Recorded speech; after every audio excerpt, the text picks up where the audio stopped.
नमस्कार बच्चों, मैं अरुण गौर एक बार फिर से स्वागत करता हूं आपका तुम्हारे अपने राइट डायरेक्शन एकेडमी में। बेटा जैसे कि आप जानते हो हम चैप्टर पढ़ रहे हैं क्वाड्रेटिक इक्वेशन, और क्वाड्रेटिक इक्वेशन में अब लास्ट टॉपिक जो चल रहा था वो चल रहा है बेटा वर्ड प्रॉब्लम। तो आज हम सोल्व करने वाले हैं वर्ड प्रॉब्लम, और वर्ड प्रॉब्लम का बेटा फर्स्ट क्वेश्चन कौन सा रहेगा आओ देखते हैं। चलो भाई, क्या इसे करें फर्स्ट क्वेश्चन? नहीं, इसे नहीं करते अभी। चलो भाई, ये वाला करते हैं फर्स्ट क्वेश्चन। आज का फर्स्ट क्वेश्चन देखो बेटा, क्या कहता है कि इन अ फ्लाइट ऑफ 2800 किलोमीटर। बेटा फ्लाइट कितने की है? 2800 किलोमीटर। 2800 किलोमीटर जा रहा है, मतलब कि डिस्टेंस गिवन। अच्छा सर, ये डिस्टेंस गिवन है? हाँ भाई, ये डिस्टेंस गिवन।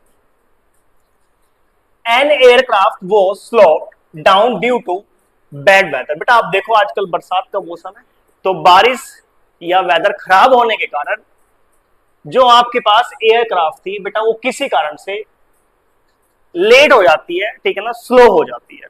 ठीक है, तो आगे देखो क्या कहता है। It's average speed is reduce by 100 kilometre per our. बेटा उसकी जो स्पीड है ना, वो 100 किलोमीटर पर आवर कम हो जाती है। अब हमें नहीं पता भाई उसकी ओरिजिनल स्पीड क्या थी, तो सबसे पहले ना हम यही लिखेंगे। हम क्या लिखेंगे? लेट करेंगे बेटा, let the original speed, let the original speed या एक्चुअल स्पीड बेटा कितनी है? Be X kilometre per hour. ये है बेटा उसकी ओरिजिनल स्पीड, ठीक है ना। और बेटा जो न्यू स्पीड होगी जो न्यू स्पीड होगी बेटा, वो कितनी हो जाएगी? न्यू स्पीड भी बेटा वो कम होगी है कितनी? 100 किलोमीटर से रिड्यूस हो गई। तो पहले एक्स थी, अब कितनी होगी? X minus 100 kilometre per hour. ये लो जी, अब बेटा इतनी होगी 100 kilometre per our. And time of flight increases by 30 minutes. बेटा जो फ्लाइट थी उसका टाइम इंक्रीज हो गया है 30 मिनट। अब आसान शब्दों में समझो बेटा, अगर आप तेज स्पीड से जा रहे हो तो समय कम लगेगा, लेकिन आप अगर अपनी स्पीड कम कर लोगे तो समय ज्यादा लगेगा। तो बेटा ये कहता है कि जो अब टाइम लग रहा है ना स्पीड कम होने की वजह से, तो बेटा वो 30 मिनट ज्यादा हो गया है। तो कहता है find its original duration of the flight. तो बेटा कहता है कि आपको फाइंड करना है कि ओरिजिनल ड्यूरेशन क्या थी फ्लाइट की। इसने ड्यूरेशन पूछा है, हम सब कुछ फाइंड करेंगे। उससे पहले मैं आपको सिखाना चाहता हूं, वो क्या सिखाना चाहता हूं बेटा, आपको ये पता होना चाहिए एक formula speed equals to distance upon time. Sir ये फॉर्मूला हमें बिल्कुल मालूम होना चाहिए। भाई एक मिनट के लिए रुक जाओ, बस मैं इसको फोकस कर लूं, नहीं तो ये बार में ब्लर होता रहेगा, ठीक है ना। ऑटो किया और मैनुअल किया, अब ब्लर नहीं होगा। बेटा ये फॉर्मूला आपको पता होना चाहिए, speed equals to distance upon time. अब आप ध्यान से देखो, अगर मुझे टाइम निकालना, मैं टाइम को इधर ले आता हूं और बेटा डिस्टेंस अपॉन स्पीड हो जाएगा। क्या बात, क्या बात है बेटा, मुझे टाइम निकालना है तो क्या हो जाएगा? डिस्टेंस अपॉन स्पीड हो जाएगा। इतनी बात समझ में आई?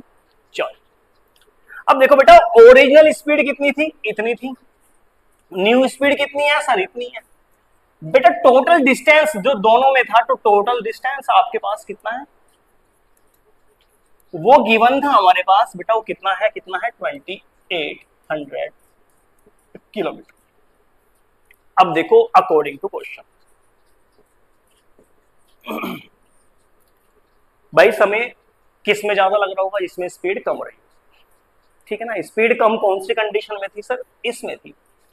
बेटा ये स्पीड और डिस्टेंस ही है, डिस्टेंस को अगर स्पीड से डिवाइड कर दें, चलो जी डिस्टेंस कितना है बेटा? 2800 अपॉन, और अगर टाइम को निकालने के लिए मैं स्पीड से डिवाइड करूंगा। बेटा ये क्या आ गया? टाइम। ये टाइम कौन सा है बेटा? जो आपके पास लगा है जब स्पीड 100 किलोमीटर पर कम हो गई थी। चलो जी, अगर इसी डिस्टेंस को वो एक्स स्पीड से चलता तो बेटा कितना टाइम लगता? ये 2800 अपॉन एक्स। बेटा डिस्टेंस अपॉन स्पीड क्या होता है? टाइम। लेकिन जब ऐसा हो रहा था, स्पीड यहां ज्यादा टाइम लगा, यहां पहले कम लग रहा था, तो अगर मैं दोनों का डिफरेंस निकालू बेटा, क्वेश्चन में गिवन है वो कितना गिवन है बेटा? 30 मिनट्स गिवन। 30 मिनट्स गिवन है बेटा, किलोमीटर पर आवर में गिवन है, तो इसे आप आर में बदल लो, मिनट को आर में बदल लो भाई, अपॉन 60 से डिवाइड करो। तो बेटा 0 से 0 कैंसिल, 3 बन जाओ और 3 2 जाओ, तो बेटा आपके पास आ जाएगा 1/2। चलो नेक्स्ट स्टेप में लिख देते हैं। यहां से एलसीएम ले लो सर, x माइनस 100 साथ में x भी आ जाएगा, 100 से 100 कैंसिल, x की मल्टीप्लाई 28 के 100 के साथ 2800 माइनस, बेटा इस x से x कैंसिल, अब इसकी मल्टीप्लाई s के साथ, तो 2800 की मल्टीप्लाई हो जाएगी बेटा x माइनस 100 के साथ, इक्वल्स टू बेटा ये आपके पास आ गया 1/2। चलो जी बताओ, इतनी बात समझ आई भाई? अगर इतनी बात समझ आई तो बहुत अच्छी बात है, बस क्वेश्चन खत्म हो गया अभी, अब कैलकुलेशन करनी है। चलो जी 2800 x minus 2800 x minus minus plus, और बेटा 2800 और 100 से मल्टीप्लाई करोगे तो 2 जीरो और आ जाएगा। अपॉन, अपॉन में कितना है बेटा? अपॉन में है, मल्टीप्लाई करो x के x के साथ मल्टीप्लाई करोगे तो एक्स स्क्वायर, माइनस बेटा x किसके साथ करोगे तो कितना आ जाएगा 100x, इक्वल्स टू बेटा आ जाएगा 1/2। वेरी गुड बेटा, ये देखो ये नेगेटिव है ये पॉजिटिव है, हटा दो। चलो जी अब बचा हमारे पास 2800, सॉरी ये बचा आपके पास 280000, इसकी मल्टीप्लाई करेंगे तो बेटा कितना आ जाएगा 56, और बेटा 00 ये है और 00 ये, इक्वल्स टू बेटा इसको इधर शिफ्ट कर देते हैं तो एक्स स्क्वायर माइनस 100 एक्स हो जाएगा, ठीक है ना, कुल मिला के आपके पास ये आ जाएगा। अब थोड़ा सा और सोल्व कर लेते हैं, एक्स स्क्वायर माइनस 100x, बेटा इसको उधर शिफ्ट करेंगे तो माइनस 56 और 00 इक्वल्स टू 0।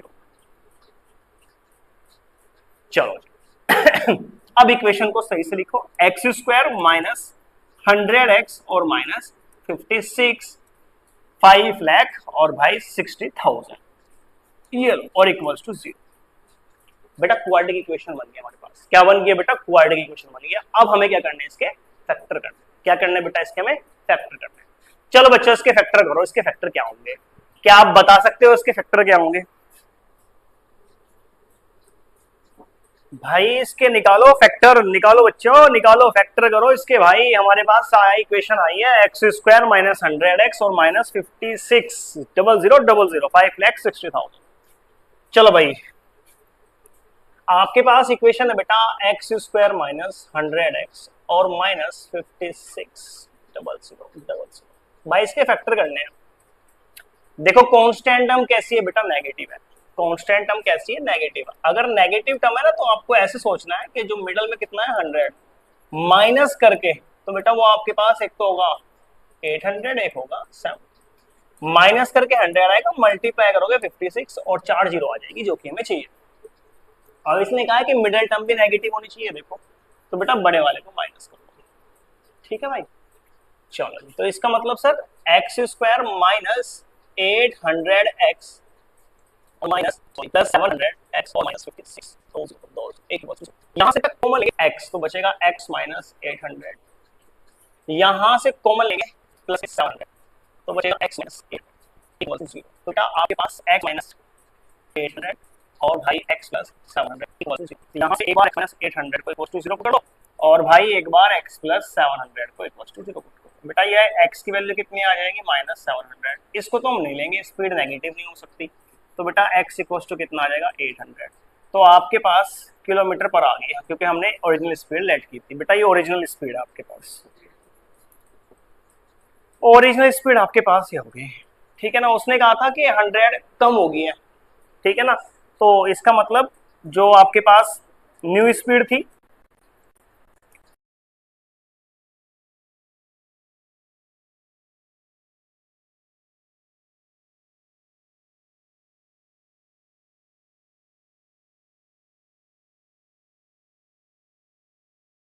तो इसमें से 100 माइनस करो बेटा वो 700 किलोमीटर पर आ रहा है, ठीक है ना। अब उसने पूछा था कि एक्चुअल ड्यूरेशन क्या है, टाइम पूछ रहा था। तो बेटा आप देखो अगर हमें एक्चुअल टाइम बताना हो तो एक्चुअल टाइम तो आपके पास तब आएगा, एक्चुअल टाइम आपके पास तो तब आएगा सर जब एक ओरिजिनल स्पीड से उसने कवर किया डिस्टेंस। तो बेटा एक्चुअल टाइम तो speed equals to distance upon time, time निकालना हो तो बेटा डिस्टेंस अपॉन स्पीड। तो डिस्टेंस था 2800 और एक्चुअल स्पीड कितनी आई है बेटा? हमारे पास आई है 800। तो बेटा कैंसिल कर दो, 0 से 0 कैंसिल, 0 से 0 कैंसिल, तो ये आ गया 28 अपॉन 8। इसे कैंसिल करो भाई तो ये आ जाएगा, काट लो से 4 2 और भाई 7 जा तो ये आ गया बेटा 3.5। तो इसका मतलब उसे 3.5 घंटे लगेंगे अगर वो अपनी एक्चुअल स्पीड से चले। ठीक है भाई, तो ये क्वेश्चन पूछा था, ये हमने बता दिया। अब हम बढ़ते हैं नेक्स्ट क्वेश्चन की ओर।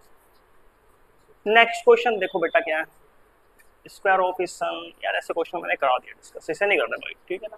The total cost of shirt, इसे अभी डिस्कस करेंगे थोड़ी देर के बाद। फ्लाइट ये हम डिस्कस कर चुके हैं, आगे पीछे हो गया भाई। 30 minutes late after the schedule times of okay in time its had increase its speed by 20 from its usual speed it wind. चलो भाई ये देखते हैं, कहता है कि an aeroplane left 30 minutes later than its schedule time and in order to reach its destination 1500 km away in time. It had to increase its speed by 250 km per hour from its usual speed.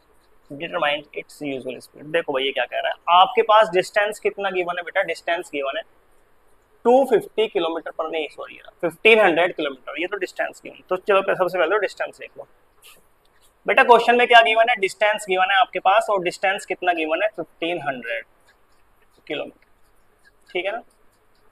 और भाई उसने speed late कर लेते हैं, let the usual speed, let the usual speed. General बाहर check करके कोई आया, जनरल बाहर चेक करके कोई आया बेटा। लेट कर लेंगे, इसकी यूजुअल स्पीड कितनी है, लेट करेंगे इसकी यूजुअल स्पीड कितनी है भाई, कितनी है, कितनी है बी एक्स, ठीक है ना। और न्यू स्पीड कितनी हो जाएगी भाई, न्यू स्पीड भी बेटा वो कितनी हो जाएगी x, और प्लस इंक्रीज हो गई है तो प्लस 250 किलोमीटर पर आवर, ऊपर बुला लो। नेक्स्ट स्पीड आपके पास हो जाएगी x plus 250 kilometre per our. अब आप देखो, हमने अभी अभी एक फॉर्मूला पढ़ा था, speed equals to distance upon time. बेटा अगर टाइम निकालना तो आपके पास आता है डिस्टेंस अपॉन स्पीड। तो इसका मतलब जो रिलेशन है हमारे पास, ठीक है ना, टाइम में बेटा वो किसके साथ होता है, वो डिस्टेंस और स्पीड के साथ होता है। अगर आप देख रहे होंगे क्वेश्चन में उसने कहा था कि 30 मिनट बेटा लेटर दिया हुआ है, तो इसका मतलब टाइम, टाइम के साथ रिलेशन गिवन है। अब अगर टाइम के साथ रिलेशन गिवन है तो हम ये समझ सकते हैं कि जब स्पीड ज्यादा थी तो बेटा कम टाइम लगा होगा, जब स्पीड कम थी तो टाइम ज्यादा लगा होगा। अब देखो according to question, according to question बेटा यहां पर आपके पास डिस्टेंस कितना है 1500।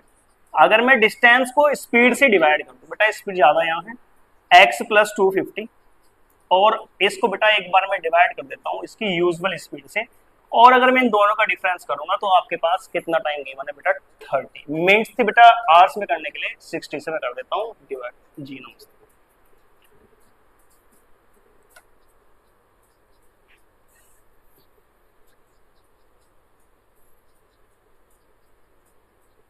भाई आज बीच बीच में क्लास में कोई ना कोई आ जा रहा है, लेकिन हम फिर भी हिम्मत नहीं हारेंगे और क्वेश्चन को करेंगे कंप्लीट। तो भैया मैंने मिनट गिवन थी, इसे आर से बदलने के लिए मैंने 60 से कर दिया है डिवाइड। 0 से 0 कैंसिल, 3 1 जा और 3 2 जा। अब करते हैं भाई से सोल्व। चलो जी इसे करते हैं भाई सोल्व, और जब हम इसे सोल्व करेंगे तो भैया हम लेते हैं एलसीएम। बच्चों इधर देख लो, एलसीएम लेंगे तो कितना आ जाएगा x प्लस 250 और साथ में x, बेटा ये पूरा कैंसिल, x की मल्टीप्लाई इसके साथ, तो 50 100 माइनस x भी आ जाएगा भाई साथ में माइनस 1500 तो पहले से ही है, x से x कैंसिल, इसकी मल्टीप्लाई इसके साथ, तो कितना आ जाएगा x प्लस 250। तो बेटा इक्वल्स टू 1/2 तो आ जाएगा बेटा 1500x माइनस 1500x, बेटा माइनस प्लस माइनस और इसकी मल्टीप्लाई इसके साथ कर देंगे 1500 इंटू 250 और अपॉन इसकी मल्टीप्लाई करो X square plus 250 X equals to 1/2। ये कैंसिल हो गया भाई, ठीक है भाई, ये क्या हो गया कैंसिल हो गया। अब देखो इसकी मल्टीप्लाई करते हैं 250 की बेटा 150 के साथ, इसको तो साइड कर दो, 25 10 और 12 इंटू 5 और 5 7 3 और बेटा 2 0 थी, मल्टीप्लाई करके आ जाएगा, तो ये आपके पास आ जाएगा -3750। इसकी मल्टीप्लाई बेटा इधर करेंगे 1 के साथ, तो कितना आ जाएगा भाई एक्स स्क्वायर और प्लस 250 एक्स। ठीक है भाई, ये आ जाएगा आपके पास। 2 की मल्टीप्लाई इसके साथ कर दो भाई, ये लो कर देते हैं, ये लो करो 2 की मल्टीप्लाई 0 0 2 5 से 10 0 2 7 जा 14 1 15 और 2 3 जा 6 और 1 7, ये आता एक्स स्क्वायर प्लस 250 एक्स। तो बेटा ये इक्वेशन बन जाएगी एक्स स्क्वायर प्लस 250 एक्स, इसको इधर शिफ्ट करेंगे तो प्लस 7 5 ट्रिपल 0 और भाई मैंने बना दिया आपके लिए क्वाड्रेटिक इक्वेशन। ठीक है ना, ये बन गया आपकी क्वाड्रेटिक इक्वेशन। बेटा इसके फैक्टर कर लेना, x की वैल्यू आ जाएगी आपके पास। ठीक है ना, जब x की वैल्यू आ जाएगी, ठीक है ना, वही आपके पास क्या होगी, स्पीड होगी, और वही पूछा हुआ है यूजुअल स्पीड क्या होगी। ठीक है ना, तो फैक्टर कर लेना, मैंने बहुत सारे क्वेश्चन फैक्टर करने आपको सिखाए हुए, बताना क्या आएगा कमेंट करके। चलो ये आपका रहा होमवर्क।